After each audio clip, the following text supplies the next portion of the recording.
Yeah, obviously went to Stanford, and so being a Stanford, alum, I had to get the axe back for my guys, and so we beat Cal today. We were talking about that in our group chat, me and all the other guys I graduated with. But it felt great, getting a chance to, really come here last year and not knowing how many years I'd be here, if I was going to do one or, do two. But really just having a chance to really be embraced by the fan base, by all the guys on the team and coaching staff. And to cap it off with my last game at Ford Stadium with an interception is just, you couldn't write a better story. When did you guys find out you were playing Clemson, and what was your reaction to that?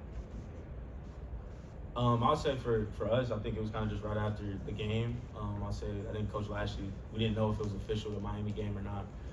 But great opponent, historic opponent that's been good for some time, and so just ready to enjoy this win tonight. Obviously, move on and start game planning for Clemson. Sure, just talk about you guys. You had the 3 straight touchdown drives in the first half. You had to kind of grind it out, but then late you added on. But just talk about this performance and this team getting it done. First off, I'll say this team is really special, and just proud to be on this team, and just gotta finish it off strong. Coach talked about finishing. How big was it? This was maybe the first time you guys could maybe take a breath and maybe could have relaxed coming into it with the ACC title game already clinched. But how important was it for you guys to win this one, finish undefeated in the conference? I feel like it was really important, just being undefeated in the conference. I think no one else did it, so we were big on that. And we came in on a mission. What's this crowd been like for you guys all season long? And Jonathan, as a local guy, to see it turn into this. I mean, we were committed here out of high school. You probably saw some quieter groups, but Yeah. Yeah, 100%. I think, I kind of said it earlier in the season, like the support from the students, their, student section has been rocking. To have Bill O'Brien, who was at Alabama and who was in the NFL, to say that this was the rowdiest student section that he's ever heard, I think that's a great compliment to the Stampede. So shout out to them. Obviously, shout out to the rest of the fan base and everybody that's local. Local high schools, local, recruits, like whoever it is, like they're bringing a lot of energy. And so I think as a local kid, for me, like seeing the transformation from, last season to this season, and really since Coach Lashley's been here, the uptick in attendance. And so I think that speaks credits and speaks volumes to what Coach Lashley's doing, and the support that the people in Dallas have around SMU. Jonathan, you were here last year when you all went undefeated in the American, and there was a lot of talk about that then, but to do it back to back after jumping, as your coach described it, jumping up a weight class in conference, has that really sunk in with you and your teammates, and what does that say about what he and the coaching staff have built here in this program? Yeah, I think it kind of really hasn't hit us, I would say, yet. I know, once you start winning a lot of games, you get accustomed to winning, right? And coming from a program and a time where I didn't win as much, right? I try to tell guys like, hey, bro, like it's not, easy to win, like for real. And so really just valuing winning, valuing the talent that we have. Like we knew coming into the season, we had a really talented team.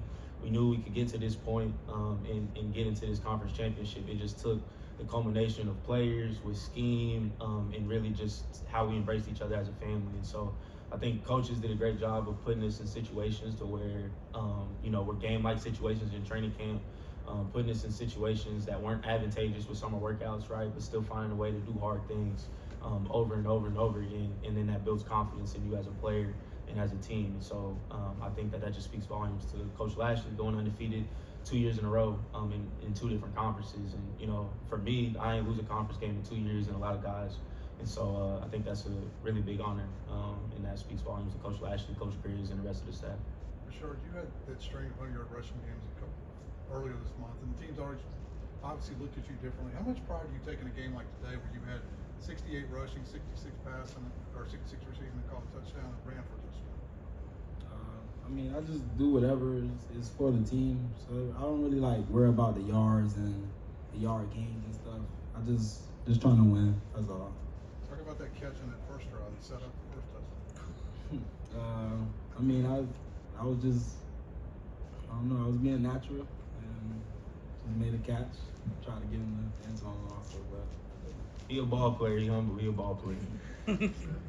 Sorry, What do you think of Derek McFall's performance and being around him? What potential do you see from him? Derek's gonna be really good here. I just feel like you guys just keep watching him. He gonna show you guys something for sure. Well, he already did this game for sure, but he's coming along. That's what I was going to ask about, but instead I'll ask about the offense just being able to grind it out today. It was, up, it was fast start, kind of lull in the middle, but just what you feel like the guys showed overall. I mean, coming in playing a team like Cal, like they don't really want you to like run on them and stuff. So they're gonna like stack the box and stuff. We just gotta keep fighting and just keep playing play by play. I feel like we're gonna come up successful every time. What can you take from last year at Tulane, this year going to Charlotte, playing Clemson, which is like a couple hours away, and you can take from that and a role life environment that you guys can apply to the championship game? Yeah, I would say, if you watched the game last year, we didn't start off, the right way. I think it was probably the worst way you could probably start a championship game. And guys didn't panic, we didn't fold. So kind of keeping that calm composure, no matter what happens during the game, having that trust and belief in each other and in coaches, that, no matter what happens, we're going to still put our best foot forward and try to come out of that thing victorious. So I would just say taking that mindset over. Do you guys feel like that you've proven yourself to the playoff committee, and then what do you guys have left to prove for this championship game? What are you guys feeling? The committee is the committee. We don't, really worry too much about outside opinions. Obviously, you still got another game. Once your season's over and, the resume is complete, then, you can kind of talk about those things. But, people going to say what people going to say at the end of the day. But only thing we can do is, just keep winning on that to keep it simple. Anything else? All right, thanks, guys. Thanks. Appreciate y'all.